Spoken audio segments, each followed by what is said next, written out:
네, 안녕하세요. 책 속에서 나를 만나는 시간입니다. 오늘 소개해 드리려고 하는 책은요. 그 영원한 달빛 신사임당 안영 선생님의 장편 소설을 소개해 드리려고 하는데요. 이 책 같은 경우에는 이제 그 신사임당이라는 이제 역사적인 인물을 소재로 해서 그 안영 선생님이 소설로 풀어낸 책입니다. 신사임당 하면 뭐 모르는 분들이 없을 거예요. 5만 원권에도 실려 계시고 현모양처 뭐 현숙한 어머니 율곡 이이 선생의 이제 어머님이시기도 하고요. 굉장히 유명하신 분이죠. 그렇게 이제 여자로서의 그렇게 아주 본받을 만한 인물로서 우리가 다 알고 있는데요. 제가 이 책은 두 번째 지금 읽은 거예요. 맨 처음에 읽었을 때는 아주 오래전에 10년도 넘었을 것 같은데 아이들이 초등학교 때 그때 이제 방학 숙제 하기 위해서 견학을 가서 뭐 이렇게 사진도 찍고 그런 숙제를 하기 위해서 물론 이제 그 강릉에 뭐 바닷가도 놀러 가고 겸사겸사 해서 그 오죽헌에 갔을 때 이렇게 구입을 한 책이에요, 거기서. 그래서 그때 사 들고 와서 단숨에 읽었던 책이에요. 굉장히 재밌게 읽었어요. 그 이후로 이제 이렇게 10년이나 훨씬 지나고 나서 이렇게 다시 펼쳐보게 되니까 내용은 사실 별로 생각은 안 나더라고요. 근데 다시 봐도 그 좀 뭐 잔잔하게 밀려오는 감동, 그리고 문체 자체가 굉장히 정감 가는 문체라고 할까요?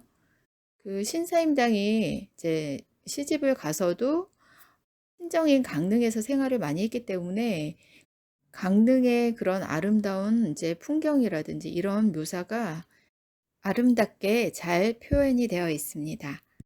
소설 속에서 이제 신사임당을 인격 높은 학자요, 시를 즐겨 읽고 짓는 시인이며 그림 글씨에 능한 서화가요, 자수에도 능한 높은 경지의 예술 문학자로 표현이 됩니다. 자, 책 속으로 한번 들어가 보겠습니다. 오죽 동산에서 눈꽃송이. 가을 산골에 눈이 내리고 있었다. 넓고 파란 경포호에도 하얀 눈꽃이 소곤소곤 떨어졌다. 떨어진 눈꽃송이는 호면에 닿자마자 형체도 없이 사라졌다. 호수 주변의 풀밭에도 눈꽃이 떨어졌다. 떨어진 눈꽃송이는 하얗게 쌓여갔다. 초가지붕 위에도 눈이 쌓였다. 늦가을 횟집으로 엮어 이인 어흥들이 하얀 눈 속으로 파묻힌다. 올 들어 처음 내리는 눈이 보기만 해도 포근하고 아름답다. 집 우란 오죽동산의 푸른 댄잎 위에서도 보송보송 눈이 쌓였다. 성급하게 속옷을 갈아입는 댄잎들, 그 사이사이로 검고 가느다란 대나무 둥치가 행여 꺾일세라 빳빳이 고개를 쳐들었다. 초당에 피는 사랑. 겨울로 접어들어 농한기가 되자 이사오는 손녀들 글공부에 바짝 마음을 썼다. 사오는 용인이시로 조부 유학은 삼수군수. 아버지 익달은 병마우우를 지냈지만 그는 속가에 합격은 했으나 벼슬 없이 생원으로 살고 있다. 그가 강릉 북평촌에 자리 잡은 지도 수십 년이 되어간다. 이곳은 원래 이조 참판을 지낸 최치훈의 일가 친척이 많이 사는 곳이었다. 그중 치훈의 아들 웅현은 다복하게도 위로 아들 5, 아래로 딸 6, 11명의 자녀를 두었는데 용인이 씨 사오는 그 댁의 7번째, 그러니까 딸로서는 둘째를 아내로 맡게 되었다. 그때부터 최씨 일가들과 어울려 외롭지 않게 살았다. 그는 장인덕으로 지금의 집에 살림을 꾸리면서 집 앞 동산에 하나둘 자생하는 검은 대를 눈여겨보고 귀하게 가꾸었다. 사람들은 대의 빛깔이 까마귀처럼 검다 하여 오죽이라 불렀다. 그래저래 세월이 가다 보니 이제 오죽은 넓은 동산을 이루어 근동에서 봉이 드문 기물이 되었다. 그 밖에도 그곳 마당엔 두 그루의 귀한 꽃나무가 서 있었다. 하나는 별당 뒤 오른쪽에 서 있는 홍매화 나무요. 하나는 별당 앞 오른쪽 구석에 서 있는 배롱나무였다. 사군자 중에 하나인 매화는 추운 겨울 눈보라 속에서도 지조를 굽히지 않고 이른 봄 누구보다 일찍 꽃을 피워 사람들은 그 꽃을 보며 충성을 생각하고 절개를 생각하고 희망을 생각하였다. 그 매화나무가 100년 넘은 고목으로 별당을 지키며 튼실하게 서 있으니 어찌 귀하지 않으랴. 별당 마당에서는 이 고을의 자랑인 경포호도 보였다. 넓기도 넓었지만 하도 물이 맑아 볼 때마다 명경지수라는 글자 그대로 마음까지 맑아지는 호수였다. 그 호수가 언덕에는 높지막한 대도 있어 고을뿐만 아니라 타지 사람들도 자주 찾아 풍류를 즐겼다. 또 저 멀리 호수 끝에는 솔밭이 있었고 소나무 우거진 속에는 한송정이 있었다. 경포대와 한송정은 신라 때 화랑들이 차를 다려 마시던 곳이라니 조상의 숨결이 살아있어 더욱 정답고 의미 있는 곳이 아닌가. 강릉은 영동과 영서를 가르지르는 태백산맥이 북에서 남으로 동해를 끼고 뻗어내려오다가 그 한 자락을 병풍처럼 둘러친 곳에 자리한 분지였다. 서쪽으로 구름을 뚫고 높이 솟은 대관령, 동쪽으로 끝이 없이 뻗어있는 동해바다.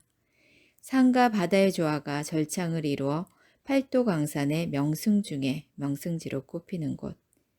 옛날 예의 도읍지였던 고을로 오랜 문화와 전통이 서려 있고 곳곳에 낙낙장송이 서 있어 선비의 지조를 일깨워주는 곳. 사당도 많고 향교도 많고 여기저기 열려각이야 효자각이 서 있어 바라만 보아도 효심이 절로 나는 이곳. 아름다운 자연 환경 덕분에 인심조차 후한 곳. 그는 이곳 좋은 곳에서 아리따운 채씨를 만나 혼인도 하였고 융숭한 대접을 받고 살았으니 이제 누구보다 이 고장을 사랑하는 강릉 사람이 다 되었다. 그는 비록 벼슬에 나가진 않았으나 여러 성인들의 글을 읽으면서 조용한 선비로 양심 바르게 살고 있으니 큰 근심은 없다. 그러나 한 가지 항상 가슴 한구석에 텅 빈 듯 섭섭한 것이 있었다. 어찌된 일인지 채 씨와의 사이에 오직 딸 하나를 두고 그만이었다. 아들이 하나만 있었으면 얼마나 당당하랴. 아니 딸이라도 두어 더 있었으면 덜 쓸쓸하지 않으랴. 그는 외동딸을 고이 길러 평상신씨, 저 고려 태조 때 건국 충신이었던 장절공 신순겸의 18대 손, 영월 군수 숙건의 셋째 아들 명화를 사위로 얻었으니 더 바랄 것이 없었다. 사위는 그 훌륭한 가문에 걸맞게 어려서부터 성현의 글을 읽고 스스로의 언행을 경계하며 인격을 닦았으니 언제 봐도 듬직하였다. 그는 그런 사위에게 늘 미안한 마음을 떨치지 못한다. 딸이 처음에는 한양 시댁에 들어가 살았지만 한때 아내 채 씨가 알아놓게 되자 친정어머니 간호를 맡아 북평촌에 왔다가 그만 주저앉고 말았던 것이다. 자, 여기서 신사임당의 친정에 대해서 잠깐 말씀을 드릴게요. 신사임당의 어머님이 외동딸이셨어요. 신사임당의 어머니와 아버지 신명화가 이제 혼인을 하고 시댁인 한양에서 잠깐 생활을 합니다. 그러다가 친정어머님이 이제 아픈 관계로 다시 친정으로 내려와서 간병을 하다가 그냥 아예 친정에 눌러 살게 됩니다. 그리고 거기서 이제 딸 5을 낳고 그 중에 그 딸 중에 둘째 딸이 이제 신사임당인 거예요. 그때 이름이 인선이로 나오더라고요. 그래서 근데 이제 거기도 딸만 5이기 때문에 아들 노릇을 할 사람이 없잖아요. 그래서 신사임당이 시집을 가고 나서도 거의 친정살이를 많이 하게 돼요. 그래서 이 소설의 배경은 거의 그 강릉 북평촌을 배경으로 이렇게 이야기가 전개됩니다. 신사임당은 어릴 때부터 이제 외가에 살면서 할아버지께 글도 배우고 여러 가지 이제 학문을 배웁니다. 다시 책으로 들어가겠습니다. 그런데 그는 요즘 둘째 외손녀인 인선을 보고 범상치 않음을 느낀다. 어린 것이 마음 쓰는 것이며 글자 깨치는 것이 보통을 넘었다. 큰 손녀 인덕을 가르치려고 시작한 글공부것만 어깨 너머로 배우는 인선이 속도가 훨씬 빨랐다. 인선은 연산군 10년 10월 북평촌에서 태어났다. 그해 조정에서는 갑자사화가 일어나 몹시 시끄러웠다. 연산이 생모를 폐위시켜 여러 신하들을 학살하고 이미 죽은 신하들까지 부관 참세하여 거리에 내걸었던 무시무시한 해였다. 그러나 강원도 산골 북평촌에야 무슨 화가 있으랴. 여느 때같이 평화롭게 가을 거지를 끝낸 10월 29날 기다리던 아들 손자 대신 둘째 외손녀를 얻었던 것이다. 그는 물론 아내 채 씨의 섭섭함은 이루 말할 수가 없었다. 그렇게 태어난 인선은 가족들의 사랑을 독차지하며 곱게 자랐다. 5살 때부터 깨치기 시작한 글이 요즘 들어서는 대청마루 기둥에 써붙여 놓은 글귀를 머뭇거림도 없이 읽어내기에 이르렀다. 할아버지, 저것 읽을 수 있어요. 입춘대길 맞지요? 허허, 우리 인선이 제법이네. 그럼 저쪽에 있는 건 무엇인고? 건양다경. 아이고, 우리 인선이 장하기도 하지. 아이는 종이에다 비틀배틀 글씨를 그리더니 차츰 보이는 사물을 그림으로 그리기 시작했다. 아무도 가르친 건 없건만 신통한 일이었다. 사오는 그림도 그림이지만 아이에게 글을 더 가르치고 싶었다. 예사 아이가 아니었다. 저것이 고추 하나만 달고 나왔다면 얼마나 좋았을까. 공부가 별다른 거 아니다. 사람다운 사람이 되고자 배우는 게 공부다. 제일 중요한 것은 이 4가지다. 부모님께 효도하고 형제끼리 우애하고 우덜은 알아보고 친구 간에 신의를 지키고 이것만 잘하면 사람다운 사람이 되는 거야. 그러니 할애비 말 잘 듣고 잘 배워서 훌륭한 사람으로 자라야 한다. 할아버지, 저도 저 아이들처럼 동네 서당에 가면 안 되나요? 저는 글 공부가 재미있는데 한번 가보고 싶어요. 근데 할아버지, 사람들이 왜 아들을 더 좋아해요? 글쎄, 아들은 집안 대를 이을 수 있으니까. 딸은 왜 집안 대를 못 이어요? 시집 가면 그 집 사람이 되는 거니까. 이렇게 사임당은 어릴 때 할아버지의 사랑과 관심과 가르침을 받으며 이렇게 자라납니다. 그는 한 달쯤 그곳에 머무르면서 갈수록 둘째 딸 인선에게 마음을 빼앗겼다. 아무리 봐도 예사아이가 아니었다. 사자소학의 말씀을 비틀거리는 글씨로나마 써댔고 걸핏하면 사물을 그림으로 그려대는데 아이에겐 그게 바로 재미난 놀이였다. 인선은 그 말이 귀에 쏙 들어와 할머니를 졸라 어머니네 외갓댁에 자주 가보라고 결심했다. 인선은 글을 배우는 틈틈이 그림을 그렸다. 칭찬을 받으니 더욱 신이 났다. 할아버지 문갑에 얹혀있는 개구리 모양의 연적을 보고 개구리를 그렸다. 마당 하단에 맨드라미, 봉선화, 원추리, 꽈리, 그저 보는 대로 흉내를 냈다. 신명화가 둘째 딸인 인선에게 반하여 자주 처가에 드나드는 동안 세월은 덧없이 흘러 부인 이씨는 또 딸 하나를 더 보탰다. 이제 딸만 5이 된 것이다.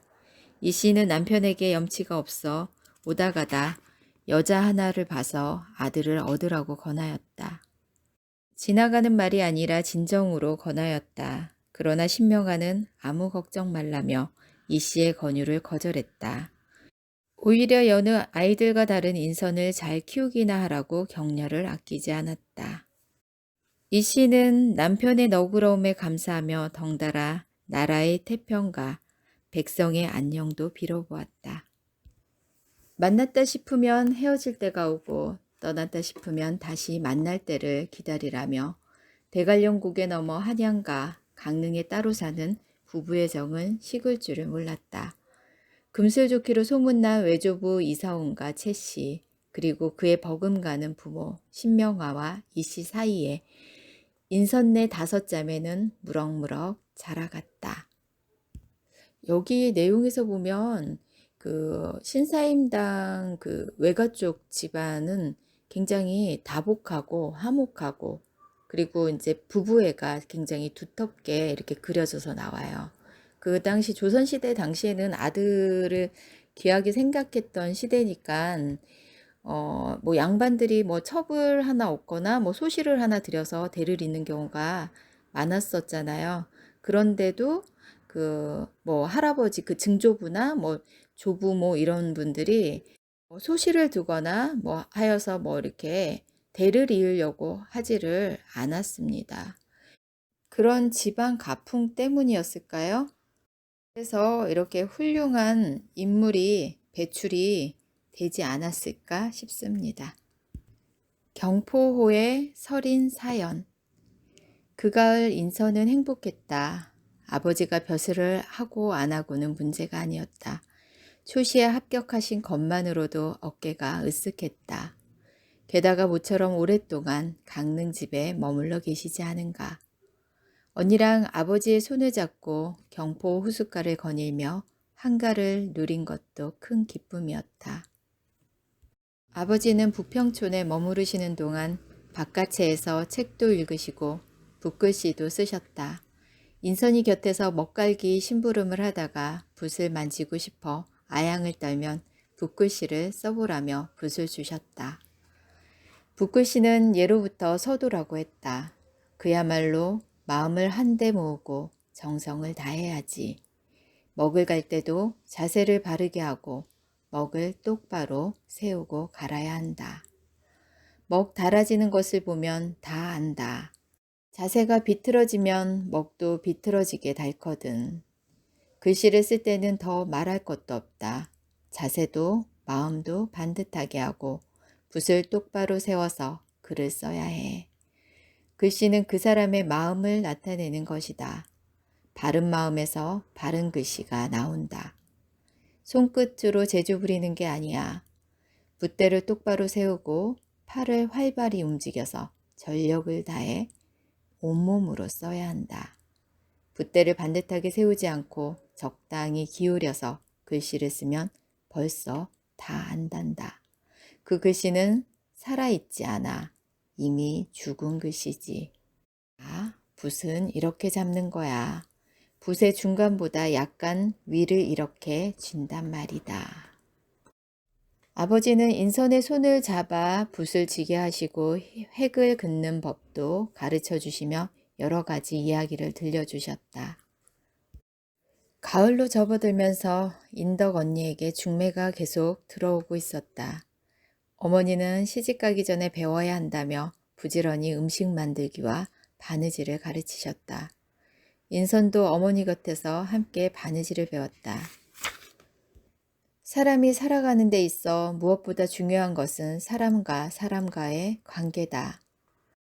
그중 으뜸이 부모 자식의 관계지. 부모한테 효도하는 사람은 어른을 공경할 줄 알고 절대로 남에게 못된 짓을 안 한다. 또 너희가 잘 섬기면 너희도 대접받게 되어 있다. 인선은 듣고 있다가 어머니께 여쭈었다. 하지만 어머니, 남편이 잘못된 걸 알면서 무조건 따를 수야 없지 않을까요? 그래, 그런 의문이 생기는 건 당연하다. 아내가 그 일을 맡기도 해야지.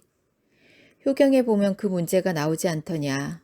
증자가 그걸 묻자 공자께서 옛날 천자는 간쟁하는 자 7을 두면 비록 자신이 무도하더라도 천하를 잃지 않고, 재우는 간쟁하는 신하 5만 두어도 그 나라를 잃지 않으며, 대부는 그런 신하 3만 두면 그 일가를 잃지 않으며, 아버지는 간쟁하는 자식 하나만 있어도 불의에 빠지지 않을 것이라 말씀하셨다.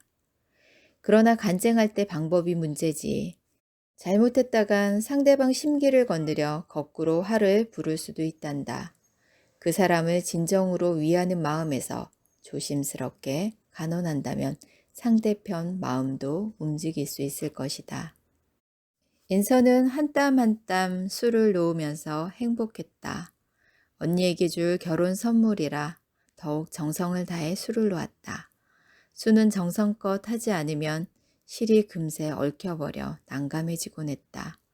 한번 얽혀버린 실은 좀처럼 풀리지 않았고 설령 풀린다 하더라도 주위에 보풀이 일어나 본래 가지고 있던 윤기를 잃었다. 인선은 서두르면 더욱 늦어진다는 진리. 천천히 천천히가 오히려 지름길이라는 것도 거기서 배웠다. 오늘은 논어 교육편의 한 구절이었다. 함께 소리 맞춰 한문을 읽게 하신 다음 설명해 주셨다.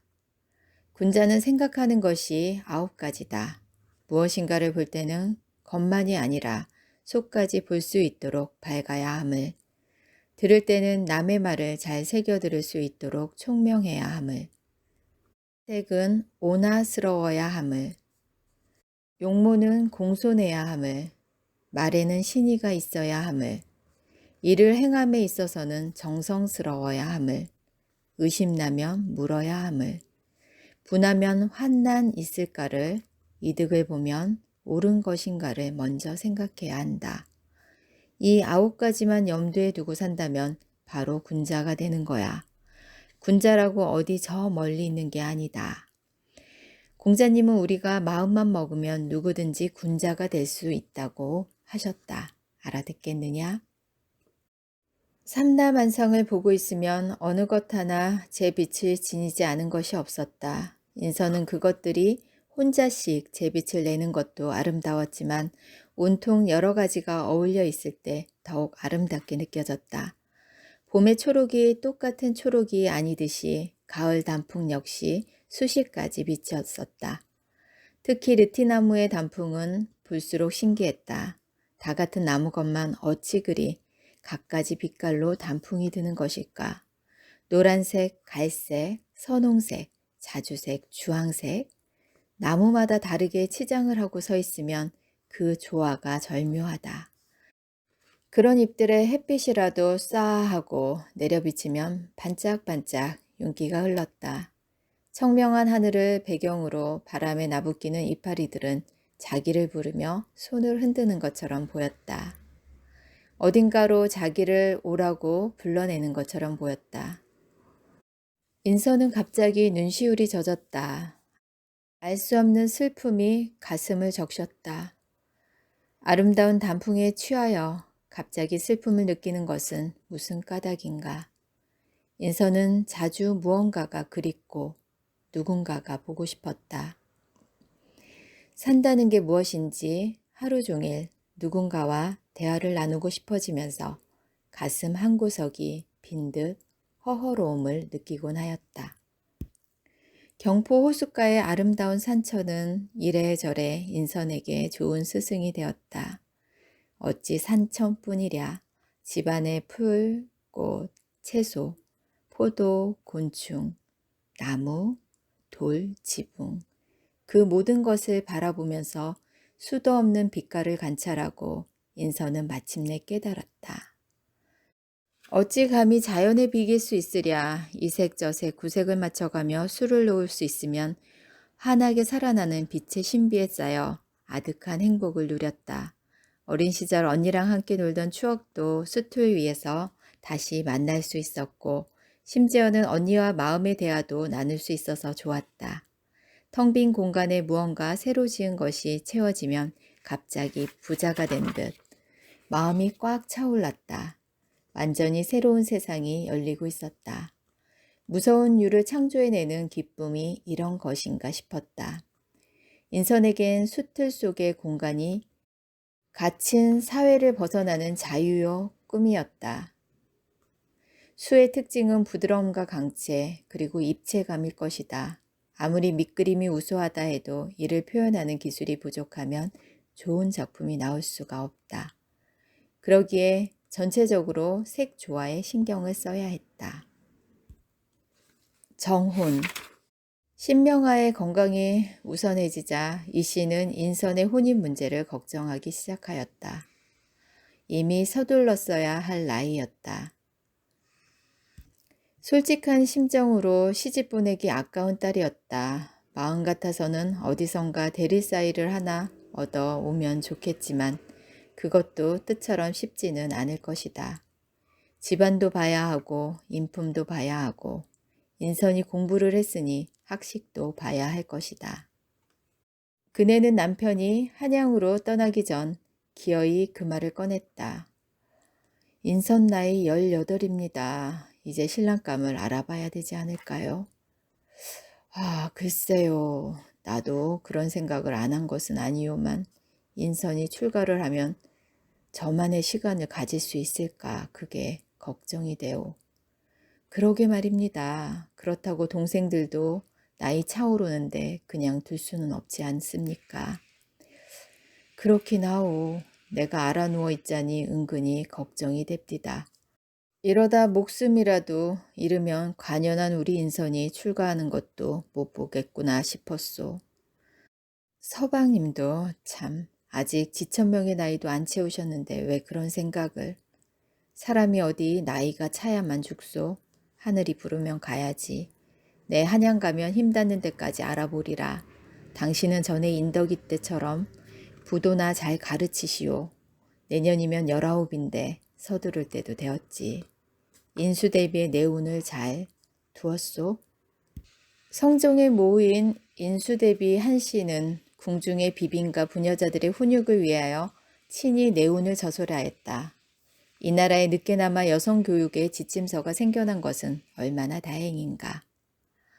이것으로 볼 때 한나라의 칠한 흥망은 임금의 어질고 우매함에만 관계된 것이 아니라 부인의 선악에도 매어 있는 것이니 어찌 가르치지 않을 수 있겠는가. 한나라의 임금이 정치를 잘하고 못함에 있어 왕비의 역할이 중요하듯이 한 가정의 가장이 집안을 잘 다스리기 위해서는 잠옷 아내의 역할이 클 것이다. 그런데 어머니, 정말 시집은 가야 하는 것일까요? 그냥 저는 어머니 모시고 아들 노릇하며 살면 안 될까요?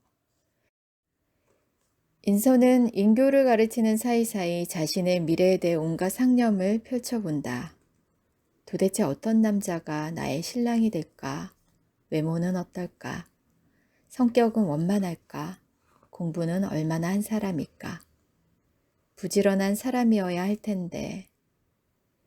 성우 오라버니처럼 내 그림을 좋아해주고 자상한 사람이면 좋을 텐데. 부모님은 어떤 분일까? 형제는 몇이나 될까? 시누이는 또 몇이나 될까? 얼굴도 모르는 사람. 20여 년 전혀 다른 가문에서 살다가 하루아침에 한 식구가 되고 한 이불 밑에서 잠을 자는 일이 어떻게 가능할까? 우리 아버지의 아버지가, 어머니의 어머니가 그 일들을 다 이루어냈으니 장하기도 하시지. 과연 나도 잘할 수 있을까? 내가 그 사람 마음에 들까? 또 그 사람은 내 마음에 들까? 나는 우선 나의 그림이나 자수를 이해해주는 사람이면 좋겠는데. 아녀자가 밥 짓고 길쌈이나 하면 됐지. 이런 게 뭔 필요가 있냐고 무시하면 어쩌지? 만일 다른 것이 좀 부족해도 그것만 이해해주는 사람이면 받아들여야겠지. 인선이 별식 만들기에 열중하고 있을 때 한양에서 신명화가 왔다. 홍매화는 진즉 다지고 별당 앞 배롱나무에 자미화가 흐드러지게 피어난 늦봄이었다. 그는 드디어 인선의 신랑감 소식을 갖고 온 것이다. 그는 부인 이씨와 인선을 함께 불러놓고 말을 꺼낸다. 여기저기 수소문에 두 청년을 구했소. 하나는 천석군집 아들인데 층층시야 대종과 증선이고 하나는 홀어머니 밑에 조촐히 사는 청년이요. 부인 생각은 어떠시오? 글쎄요. 우리 인선이 말수 적고 솜씨 얌전한 것으로야 대종과 장손 며느리로 손색이 없지요. 나도 그런 생각을 했소. 그런데 타고난 재주 묻힐 일이 어쩐지 섭섭해서. 그러게 말입니다. 층층시야 대종가에 들어가면 제 시간 갖기는 힘들겠지요. 기왕이면 번듯한 집안에 공부도 많이 한 신랑이면 좋은데 막상 대종과 층층시야라 하니 좀 벅차지 않을까 싶소. 그럼 홀어머니와 산다는 그 청년은 집안이랑 어떻답디까? 그댁도 집안은 훌륭하답디다. 덕수이 씨로 고려 중랑장의 돈수의 12대 손인데 불행히 아버지를 일찍녀이고 어머니 밑에서 혼자 자랐다 하오. 그 어머니가 마음씨가 다시 없기는 그지없고 신랑도 외모 반듯한 데다 성품이 착하다고 한 친구가 추천해 주는구려. 편모스라에 혼자 자랐다는 게 좀 섭섭하긴 하군요. 누가 아니요. 잠시 두 사람이 침묵하다가 아내가 입을 연다. 저도 친정집에 드나드는 매파를 통해 좀 알아봤지요. 그래, 누구 좋은 사람이 있었소? 사대부집 아들인데 10남매의 장남이랍니다. 그래요? 그도 마땅치 않구려. 사대부 집안이라면 우리 아는 좀 걸맞지 않고 공연히 위세나 부리면 서로 힘들지 않겠소? 그보다도 10남매 장남이라면 보통 일이 아니지요. 옛말 그런 것 하나 없지. 어디 정자 좋고 우물 좋은 데가 있던간 말이요. 그럼 우리 인선이 의견을 물어봅시다. 그래 인선아, 내 생각은 어떠냐? 인선은 잠시 망설이다가 대답한다. 저는 다른 무엇보다도 제가 우리 집에 자주 올 수 있도록 배려해주고 제가 하는 일을 이해해주는 사람이면 좋겠습니다. 허허, 집안 걱정까지 하는구나. 고맙다. 그보다 그 재주를 그냥 묻혀서는 아니 되지. 신명화가 다시 한양으로 간 뒤 얼마 안 돼 인편에 편지를 보냈다. 이리저리 알아본 결과 덕수이 씨를 사익감으로 정하는 게 좋겠다는 내용이었다. 사람을 만나보니 묻어나고 무엇보다 그림을 좋아하는 사람이더라 했다. 인선의 예술 감각을 이야기하자 그런 소질을 가졌다면 오히려 자랑스럽겠노라고 대답했다는 것이다. 반대로 대종가의 장소는 아무래도 큰 살림에 그런 여유를 누릴 수가 있겠는가 염려하더라고 했다. 덕분에 결정은 쉽게 났으니 그리하려면 머지않아 신랑 댁에 사주를 보낼 것이라고 했다. 그 여름 인선은 공연히 마음이 착잡하고 분주해졌다. 얼굴도 모르는 사람에게 일생을 걸다니 생각할수록 모험 같았다.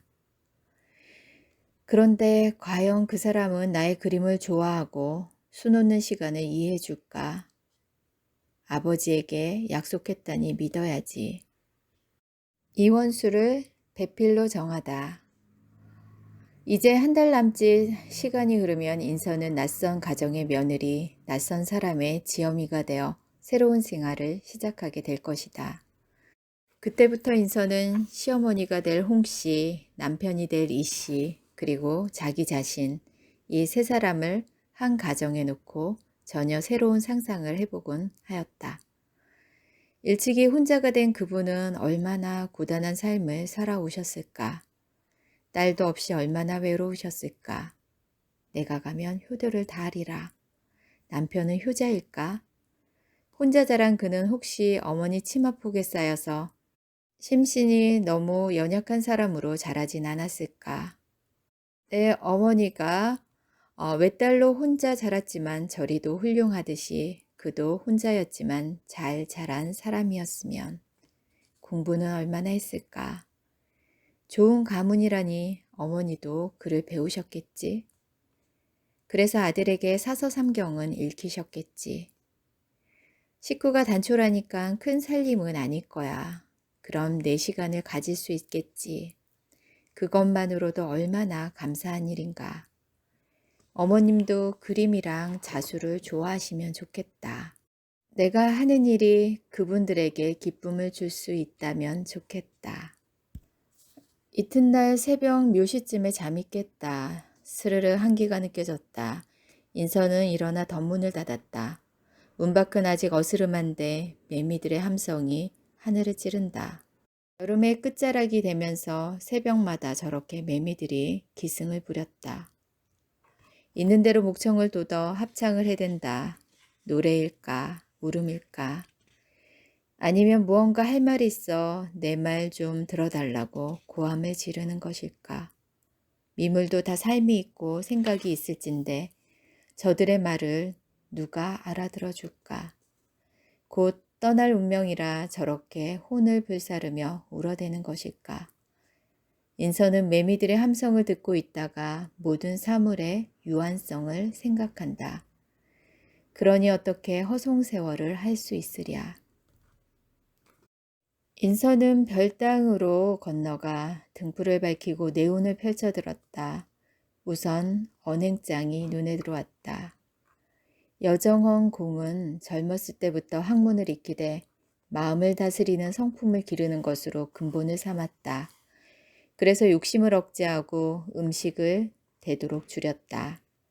말을 빨리 하거나 얼굴빛을 바꾸지 않았고 급한 걸음걸이를 하지 않으되 게으른 모습을 보이지 않았다. 희롱하는 웃음과 속되고 상스러운 말을 입 밖에 내지 않았고 세상의 이익을 취하는 일이나 어지럽고 번잡스러운 놀이를 피했으며 진기한 물건을 보아도 담담하게 여기고 좋아하는 것이 없었다. 이렇게 인선은 자신의 배필이 정해져 이제 복잡한 심경으로 자신의 미래를 이렇게 상상을 해보게 되는 거죠. 사실 정말 얼굴도 모르는 상태에서 이렇게 정해진 사람하고 이렇게 결혼을 한다고 생각을 하면 그 당시에는 물론 당연한 일이라고 생각을 했어도 여러 가지로 많은 생각이 들었었겠죠. 사임당 같은 경우 자신의 그런 재능과 예술적인 혼, 학문에 대한 그런 욕구가 강했었고 그런 부분에 대해서 부모님도 이렇게 펼칠 수 있게 하기 위해서 굉장히 신경을 많이 쓰셨어요. 그래서 집안을 볼 때 가서 본인이 그런 시간을 할애할 수 있는 그런 배려를 해주는 집안을 심사숙고하면서 찾았던 거죠. 그래서 정말로 그 사임당에 뛰어난 이제 재능을 인정해주고 존중해주는 그런 남편과 시부모님을 만나게 됩니다. 물론 이제 남편 이원수는 이제 사임당의 그런 재능과 학식과 이런 모든 면에서 사임당에 미치지 못합니다. 그런데도 심성이 착하고 그렇게 재주 많은 그렇게 훌륭한 아내를 둔 거를 되게 자랑스럽게 생각을 해요. 뭐 이렇게 여자가 자신보다 학식도 뛰어나고 그 재주가 많은 것에 대해서 자존심 상해한다거나 뭐 그런 부분이 전혀 없습니다. 오히려 사임당을 누나같이 생각하고 의지하고 그 굉장히 존중해주고 우러르는 그 모습으로 여기서는 나와요. 어찌 보면 사임당 같은 경우에는 운이 좋은 거죠. 그 이제 신사임당 생각하면 그 반대로 허난설원이 생각이 나는데 그 허난설원도 같은 시대, 그러니까 조선시대에 그 뛰어난 시인이잖아요. 천재 시인이라고 일컬어지는데 그 허난설원 같은 경우는 굉장히 불우한 삶을 사셨거든요. 그 허난설원 생가도 거의 강릉 그 근처였던 것 같아요. 저도 가봤는데 그 허난설원의 그 일대기를 보면은 굉장히 마음이 아파요, 여자로서. 뛰어난 재주를 타고났음에 인정을 제대로 받지 못하고 시집을 가서도 그 남편과 시부모의 그 하대를 받습니다. 허난설원의 남편은 자신보다 뛰어난 그 아내를 인정하기를 싫어해요. 굉장히 자존심 상해하고.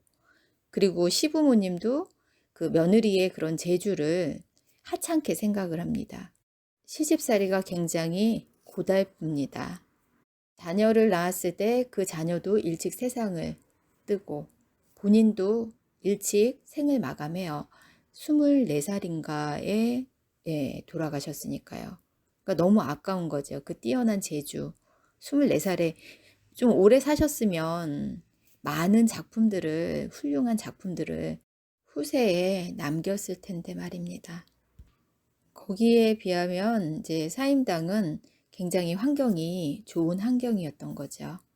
이렇게 자신의 그런 예술적인 부분, 학문적인 거를 다 인정을 해주고 또 높이 받들어주는 그런 상황에서 자녀 7도 훌륭하게 키워내고 자신의 활동까지 하는 아주 현숙하고 그야말로 현모양처로 이렇게 길이길이 남게 되신 거죠. 오늘은 여기까지 이제 하고 마무리할 텐데요. 1부는 그 신사임당에 이제 어린 시절과 결혼하기 전까지만 이렇게 제가 올려드리도록 하고요. 2부에서 이제 그 신사임당에 이제 출가한 다음에 그 생활과 이제 삶을 마감하는 그 부분을 다시 이제 낭독을 해드리도록 하겠습니다. 오늘도 즐거운 날 되세요.